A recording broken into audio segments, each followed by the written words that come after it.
আসসালামু আলাইকুম রহমতুল্লাহি ওবারাকাতুহু। এনসিপি কতটা জনপ্রিয় এবং রাজনীতিতে এনসিপি কতটা সফল হতে পারবে? 5 আগস্টের পর এই ছাত্র সমন্বয়করা বা এই ছাত্র সমন্বয়কদের যেসব নেতৃবৃন্দ ছিল তারা বাংলাদেশের সর্বোচ্চ জনপ্রিয় ব্যক্তিতে পরিণত হয়েছিল। এমনকি সেই সময় আওয়ামী লীগের বহু নেতারা নিজেদের স্বার্থ রক্ষার্থে এবং নিজেরা বাঁচার জন্য তারা এইসব এনসিপি নেতাদের দ্বারস্থ হয়েছিল বা তাদের সাথে সুসম্পর্ক তৈরি করার চেষ্টা করছিল। এমনকি বিএনপি বলেন এবং জামাত বলেন, চরমনায় বলেন, প্রত্যেকটা দলের কাছে তারা আসলে অন্যরকম একটা সম্মান পাচ্ছিল। এমনকি এই প্রত্যেকটা দল তাদেরকে কাছে টানার জন্য আপ্রাণ চেষ্টা করেছিল, মানে এতটা জনপ্রিয়তায় পৌঁছেছিল।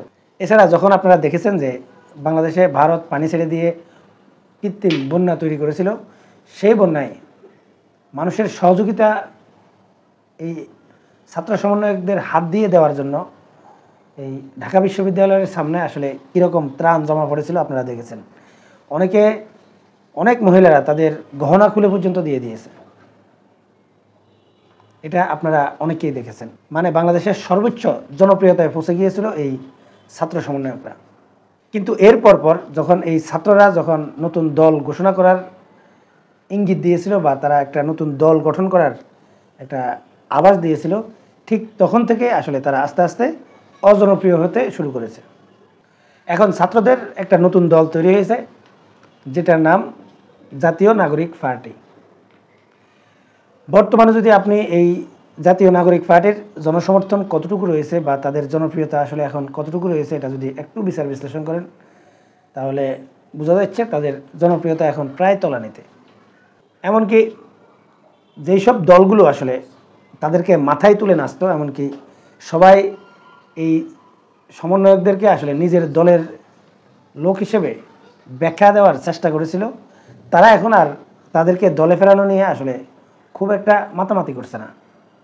এমনকি আপনারা একটু লক্ষ্য করলে বুঝবেন যে আসিফ নাহিদদেরকে আসলে বিভিন্ন রাজনৈতিক দল মাথায় তুলে রাখছিল, সে আসিফ নাহিদদেরকে এখন অজনপ্রিয় করে তুলতে এমনকি তাদের বিরুদ্ধে আসলে নানা রকম সমালোচনা হচ্ছে, এমনকি তাদেরকে দুর্নীতিবাজ প্রমাণ করারও কিন্তু আপ্রাণ চেষ্টা হচ্ছে।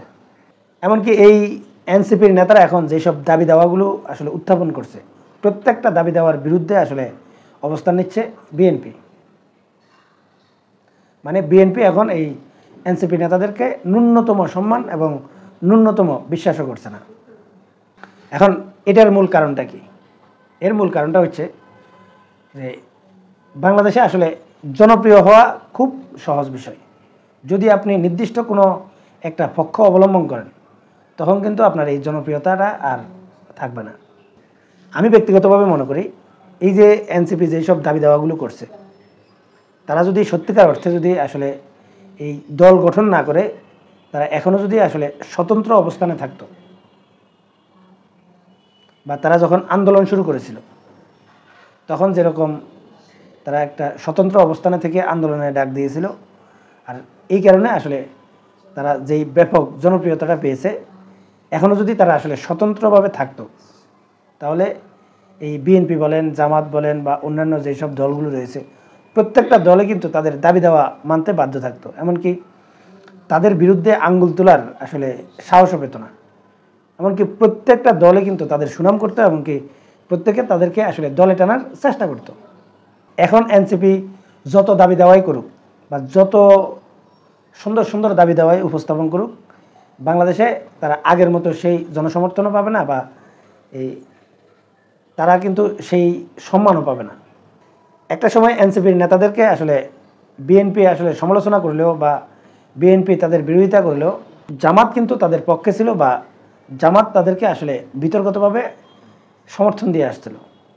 কিন্তু বর্তমানে দেখা যাচ্ছে যে এনসিপি থেকে আসলে আস্তে আস্তে জামাতও কিন্তু আলাদা হয়ে যাচ্ছে। আমার কেন জানি মনে হচ্ছে যে যেই প্রক্রিয়ায় আসলে এনসিপি হাঁটতেছে এবং যেভাবে তাদের আস্তে আস্তে জনপ্রিয়তা কমছে বা তাদের গুরুত্ব কমে যাচ্ছে, এভাবে চলতে থাকলে আসলে আগামী নির্বাচনের পর তাদের গুরুত্ব খুব একটা থাকবে বলে আমার মনে হচ্ছে না। সম্মানিত দর্শক, আপনারা কি মনে করেন কমেন্টসে জানাবেন। এখনকার মতো এই পর্যন্তই। আল্লাহ হাফেজ।